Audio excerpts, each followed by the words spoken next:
Blair Johnson. I'm also a 2L at Tulane, and I'm here to talk to you about the exciting world of seaweed poaching.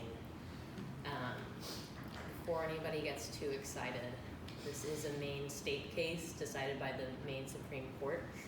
It's called Ross versus Acadian Seaplants. And if you've ever been to coastal Maine or spent any time there, you probably noticed one that its very rocky shoreline is covered in a rubbery olive-colored seaweed, and second, that they have massive tidal shifts there, like up to 11 feet. So that seaweed you saw lying limp on the rocky coast might be gone a few hours later. Here in this case, a company by the name of Acadian Seaplants was sending out 3 to 4 ton capacity skiffs in the intertidal waters of Cobscook Bay at mid-tide. These skiffs were outfitted with large custom-designed cutting rakes to bring in all this seaweed, and the harvesting operation did not require any walking or traveling on the intertidal land itself. It all took place from these skiffs. Some of the rockweed, oh, that's the name of the seaweed, I forgot to tell you. Some of the rockweed they were harvesting was taken from the intertidal land of Kenneth Ross without his consent, and so he subsequently filed a complaint seeking declaratory judgment of his ownership of the rockweed attached to and growing on his intertidal land, and injunctive relief barring Acadian's harvesting of rockweed from his intertidal land without his permission. The Maine Supreme Court held in favor of Ross, the private landowner, holding that the public does not have the right to harvest rockweed or seaweed attached to intertidal lands belonging to a private owner without their consent. And in Maine, there are 3 separate shoreland areas subject to distinct public and private rights. The upland zone, the intertidal zone, which is at issue here, and the submerged land. And the intertidal zone is the shore and flats between the mean high water mark and the mean low water mark, but not exceeding 100 rods.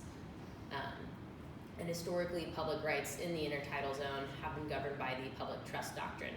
Now, most states have their own distinct public trust doctrine, and in Maine, activities protected by it are restricted to those that fall within interpretations of fishing, fouling, and navigation. So in order for Acadian plants to keep harvesting or keep their rockweed harvesting operation going, they had to show that the harvesting of rockweed fell within one of those 3 interpretations. Rockweed or seaweed is of course not a bird, so fouling was ruled out pretty quickly. But Acadian Seaplants did go out on a limb to argue that their harvesting operation should fall under the definition of fishing, but the Maine Supreme Court confirmed that seaweed is legally a plant and not a fish.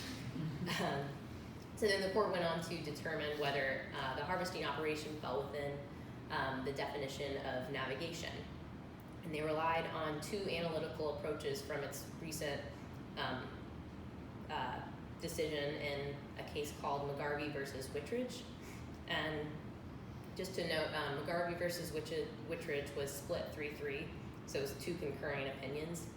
And they both had they obviously reached the same outcome, but their analytical approaches had pretty different distinctions, which I'll come back to later.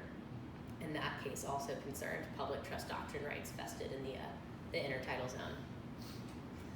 The Maine Supreme Court has noted the uniqueness of submerged lands because of their usefulness to the public for fishing and navigation.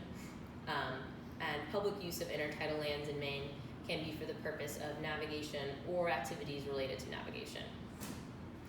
Relying on that McGarvey versus Wittridge jurisprudence, the court noted that the primary activity of navigation under the public trust doctrine is the crossing of the intertidal land or water itself. The court reasoned that while Acadian's crossing of the intertidal zone on skiffs was indeed a navigational component of harvesting rockweed, it was not the principal purpose of their activity. Their principal purpose was the cutting and taking of the rockweed from intertidal land. The court noted that Acadian's use of the intertidal waters was not for navigation in itself, but merely to gain access to the attached rockweed. While I agree that this outcome is sound, I think its application of the McGarvey frameworks was lacking, as it failed to distinguish between those two frameworks, which had different implications, as I mentioned. Those implications being how broadly the public trust doctrine should be interpreted in terms of accommodating commercial and recreational activities.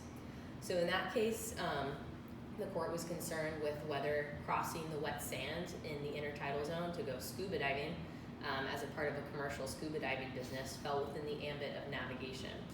So there, a guy running a scuba diving operation out of his home would cross his neighbor's land because they had access to the water to bring his clients to go scuba diving.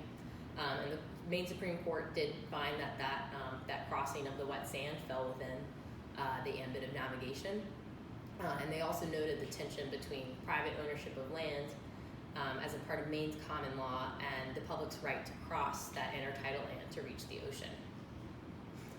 The court's incomplete analysis thus leaves unclear the line between permissible recreational and commercial activities in navigable intertidal waters. Other states have established a brighter line between the two uses. Here in Louisiana, for example, the public use of a privately owned riverbank is limited strictly to uses incidental to navigation, with no mention of recreation. Conversely, in Rhode Island, their constitution permits the public to enjoy and freely exercise all of the rights of fishery and the privileges of the shore, including the taking of seaweed of such land, and in further contrast to Louisiana, uses incidental to swimming. Based on the court's incomplete analysis, it's unclear to what extent a commercial watercraft may use privately owned intertidal zones beyond merely just passing through its waters. I think the court missed an opportunity to clarify the scope of the public trust doctrine here in an area important to Maine's many marine industries. Thanks.